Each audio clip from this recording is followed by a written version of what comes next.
The movie begins with Eddie, who's standing in a garage and completely broke. We see that Eddie needs his car, which he had previously rented out, so that he can continue working with it and hopefully get back on his feet. He pays the car owner $350 and tells him that this is all he has for now, promising to give him the rest on Friday. But the car owner refuses and tells him that in that case he should come back on Friday with the full amount and not pressure him anymore. We find out that the remaining amount is $825, and Eddie has no idea how he's going to come up with that kind of money. Then his daughter Sarah calls him because it's time for her to be picked up from school, and Eddie is supposed to go get her, but Eddie doesn't answer her call. A few moments later, his ex-wife Amy calls him and tells him to stop being negligent and go pick up their daughter.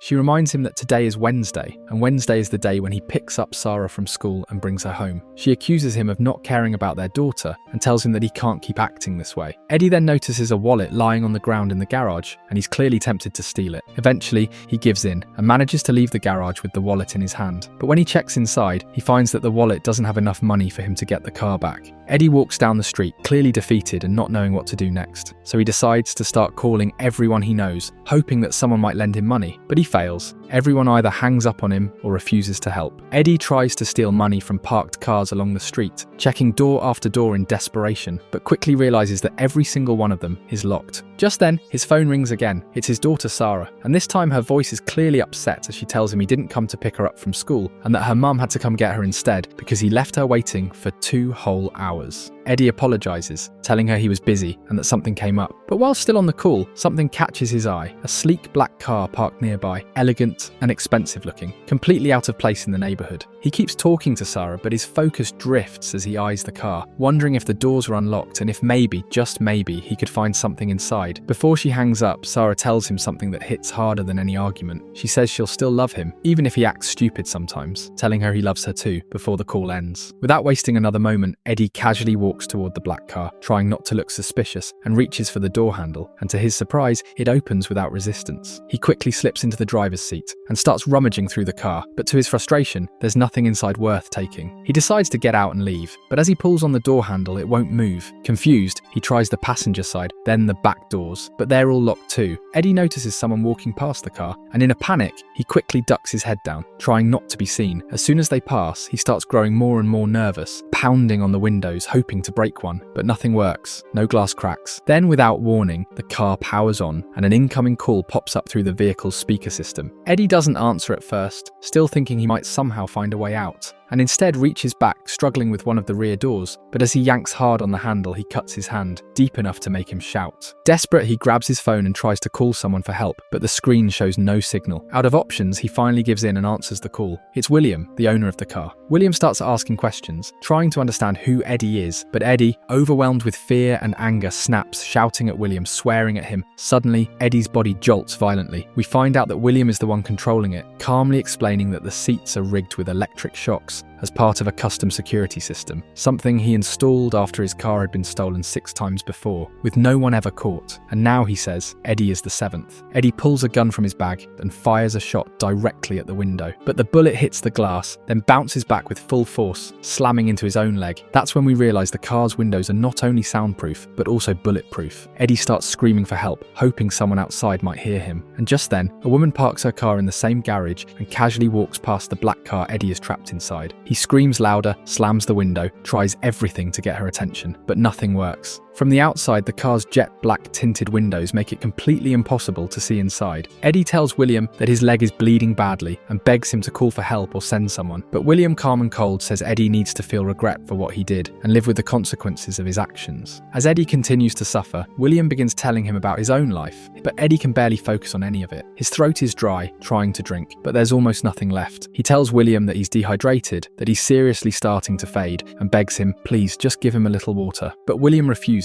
telling him that a person can survive up to 48 hours without water, and that Eddie doesn't need to drink just yet. Eddie eventually passes out from the pain and dehydration, and night falls over the garage. When he regains consciousness, and we see that the wounds on his leg and hand have been cleaned and carefully bandaged, which means William must have somehow come into the car while he was unconscious. Eddie now looks completely drained, his face pale, lips cracked and his stomach growling. Starving, he digs through his bag and finds a crumpled candy wrapper. He licks the inside of the wrapper. Eddie spots a food advertisement and he stares at it with longing in his eyes, full of regret, frustration. When Saturday comes, William calls again, but this time the call connects automatically, even though Eddie doesn't touch anything. William can open the call at any time, with or without Eddie's permission. Eddie, barely able to keep his voice steady, begs William to at least give him some food and water. But instead of helping, William responds with cold profanity, cursing him out without remorse. And Eddie, pushed past his limit, fires back, throwing insult. That's when William snaps, and without a moment's hesitation, he electrocutes Eddie again, and then warns him one more insult and he'll keep shocking him without stopping. But Eddie doesn't care anymore. He's past fear. He keeps swearing, mocking, and provoking. So William escalates. He activates the car's air conditioning system and drops the temperature to 110 degrees, then blasts opera music at full volume, his body convulsing from the bitter cold, his ears ringing from the deafening music. Eventually, night falls over the garage and William calls again. By now, Eddie is exhausted. He finally gives in, whispering an apology for everything he said earlier. William, almost smugly, accepts it. He resets the temperature back to normal, turns off the music. Eddie survives through Sunday. By now, he desperately needs to use the bathroom, and with no other option, he urinates into his empty water bottle. Eddie grabs the metal rod he had found earlier, braces himself, and tries again to smash the car window, but the reinforced glass holds firm, and once again, he fails. William calls, his voice calm as ever, and tells Eddie that what he's feeling now is just the first stage of starvation. Eddie, completely worn down, asks William if he's truly thought this through, what exactly he's planning to gain from all this, what he's going to do with Eddie's body if he actually dies in that car. He tells William that getting rid of a corpse won't be as easy as he thinks. Not in a city like this, not with all the surveillance cameras, the neighbours, the noise. But William doesn't flinch. He tells Eddie that he doesn't care about any of that. He says that if anyone should be worried about the consequences, it's Eddie, not him. He tells him that he should feel ashamed of what he's become, that if he had a family, he should have been thinking about them instead of breaking into a stranger's car to steal like a coward. William says it would have been better if Eddie had tried to earn his money through honest work instead. Eddie reaches out and touches one of the small internal cameras, only to be hit with another electric shock. That's when we realise William didn't just rig the seats, he's also electrified the cameras. Eddie leans back in pain, his body trembling. He's starting to feel seriously ill, and he might actually die if he doesn't get out of the car soon. That's when William shares something unexpected. He tells Eddie that he's found something they have in common, and then calmly he reveals the truth. He has cancer,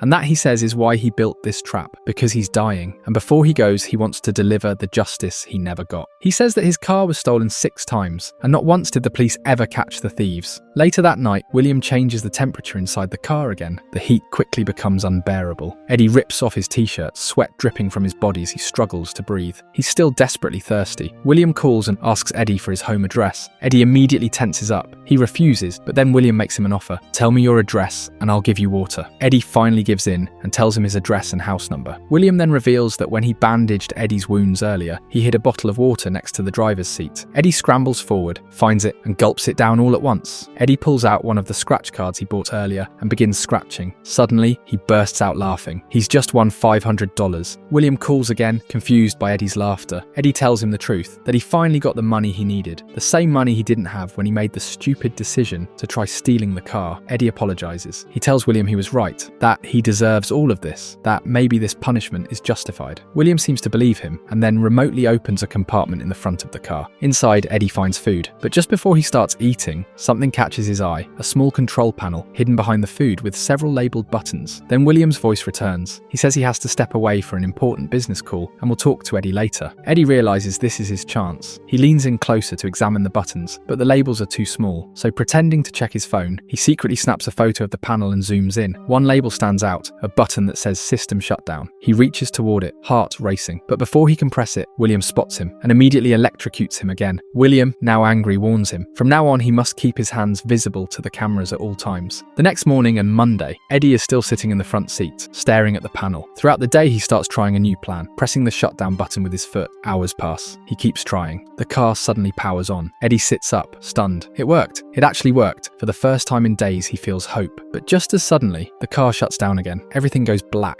William speaks to Eddie and tells him that escaping isn't as easy as he thinks. Suddenly, the car starts moving again, this time under William's full control. He plays a song for Eddie and tells him, "My daughter loves this one." Then William accelerates the car. Eddie panics and backs away to the rear of the car. William drives into a parking garage and heads all the way to the top floor. He drives straight toward the edge of the building. Eddie is terrified. If the car goes over the edge, he'll die. But just before reaching the edge, William slams the brakes. The sudden stop makes Eddie's head crash violently into the glass. Then we cut to Tuesday morning. Eddie wakes up to a call from William, who tells him that he's reached his daughter and wife. Eddie doesn't believe him and begs, "If that's true, just leave them alone. I'm the one who tried to steal the car, not them." But William keeps driving towards Sarah's school. We see Sarah riding her scooter on her way home. William drives behind her. Eddie pleads with him, "Please stop, don't go near her." William speeds up, heading straight towards Sarah. She notices and tries to run away, but she falls to the ground and can't get back up in time. Panicked, Eddie pulls out his gun and shouts, "I'll kill myself if you touch her." The car gets dangerously close to Sarah. Eddie pulls the trigger on himself, but the gun is empty. At the last second, William swerves the car away from Sarah. That's when we realise William had removed the bullets from the gun when he gave Eddie food earlier. We then see Eddie sending a message to his daughter. The car keeps moving, and Eddie speaks through his phone. "I was never the perfect father. I'm sorry for anything I ever did that hurt you. If there's even a small chance I could see you again, I'd hold on to that hope until the day I die." The car drives to a seaside location. The window on Eddie's side opens, and he finally sees William. Eddie lunges at him and attacks, but William electrocutes him again. Then William throws a rope at him and orders him to tie himself to the metal box in front of him. Eddie obeys, and William gets into the car. Before he leaves, William loads bullets into Eddie's gun and places some food in the front box. He also plays the same song his daughter loves and begins driving at high speed. Eddie starts provoking William, talking about his daughter. Enraged, William suddenly stops the car to smash Eddie's head again. Eddie keeps doing it, provoking him over and over until his face is covered in blood. Then Eddie tries to distract William with more talk, just long enough to reach the car's control button and press it. The car continues driving, but now without William in control. It speeds up wildly and suddenly crashes. A bullet accidentally fires from the gun still in William's hand. The shot ricochets around the car, bouncing off the windows multiple times until it hits William. Both William and Eddie are unconscious. Eddie wakes up to the sound of his phone ringing. It's Sarah calling. She tells him she got the message he sent, the one that was delivered once Eddie left the garage and the phone finally got cell service again. She tells him, "I felt something was wrong. I knew you were in danger. I just want you to know I'll always love you and I'll always be proud of you no matter what anyone says." She asks him not to forget to pick her up from school after she finishes, and Eddie replies, barely able to speak from everything that happened to him. He lies to her to reassure her, not wanting her to feel that anything is wrong, and tells her he's just a bit tired from work.